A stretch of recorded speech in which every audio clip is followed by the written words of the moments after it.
Hello everybody, this is Toys R Us, and for this special Blokees figure showcase and review, we're going to be looking at their brilliant combining accessory Devastator figure. So we're going to have a look at how articulate he is. We're going to bring in some other Blokees figures, some other figures from some other toy lines, and of course the Generation 1 original, just to give you an idea of scale and size. Before we get started, I'd like to remind anybody who's not subscribed to the channel, if you'd like to hit that subscribe button for me now, please, because it really will help me out.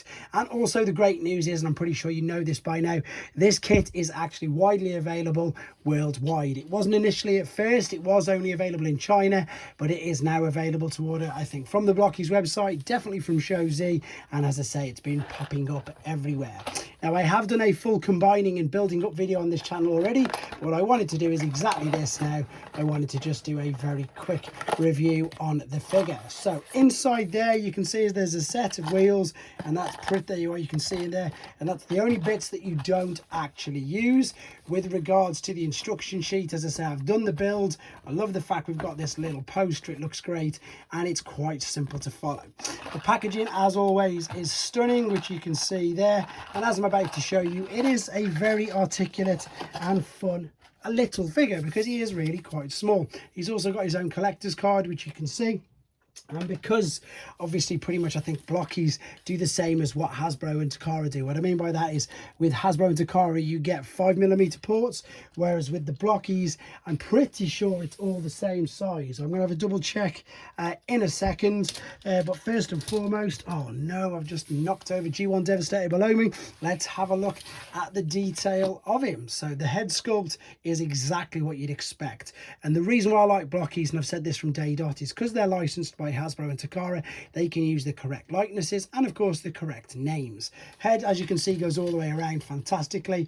Arms, that's how they attach, but they've also got, as I say, this bit which gives you the articulation to spin them around, which they can do, and as you've seen, to go out. You've borderline got a butterfly joint, but it's the ball and socket which enables you to do that.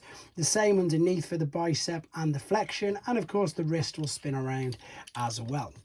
With regards to ab crunch, he doesn't really have one. That's just part of the hips moving here, which you can see for the leg moving. I think this is it. Yeah, this part does move up the hip skirt, so he can kick pretty much up to get the right angle, near enough at the back, and of course ball and socket, so you've got a little bit of a swivel, you've got a huge knee bend, you've also got a knee swivel, which again is very unusual, but it's a robot, so there's probably no reason why you can't do it, and your ankle tilt, rock, etc. So as I say, very articulate, a lot of fun, and yeah, it's just crazy how far these have come in such a short period of time. So to give you an idea of his size, this is from the mini Defender versions, and these figures here are from your normal Galaxy Defender version. So you can see that they don't scale with that. They do scale with the mini ones, I think, pretty well. What I mean by that is if I just take him back, and if I bring in a few of the other little Galaxy Defenders, like a bit of Rodimus there, or Wheeljack, you can see that, I suppose, perhaps, yeah, you guys let me know what you think anyway. I think maybe they do. Just again for some scale and some reference, that is a Hot Wheels Prime. Let me bring in a few others. This will make you laugh because you'll see just how small it is in a second compared to Combiner Wars Scavenger, which is huge, as you can see. And I'm just very quickly going to bring him up. I've just got to quickly reattach his leg because I knocked it off typically as I was just setting up. This is G1 Devastator, which ironically enough, when you get it, or is it when you are as a kid, oh, I'm breaking everything, you remember him being absolutely huge. Now don't get me wrong, he's obviously quite a bit bigger than this guy, but you remember him being perhaps much bigger than that. Now obviously, as you probably saw, that shot off because it was spring loaded. There's no spring loaded things on this at all. He's probably the same height. Now, I was going to say he's a leader class, but he's pretty much Voyager, really. He's nowhere near as big as Commander. And to be honest, I don't think he's as big as your leader class. With regards to G1, even though this is a missing link, you can see there, he's about G1 Prime height.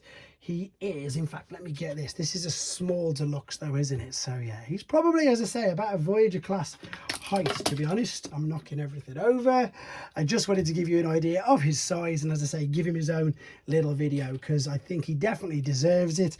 And I know a lot of people, especially us in the UK, have waited such a long time for him. But that's pretty much all there is to say about him. It's a great little figure. You do need the Galaxy Defender little ones from the sets to get them all, but also on AliExpress and things like that you can buy individual figures if you wanted to. But there you go, guys, this is a look at Blokees Devastator. Let me know what you think of him in the comments. Thanks for watching.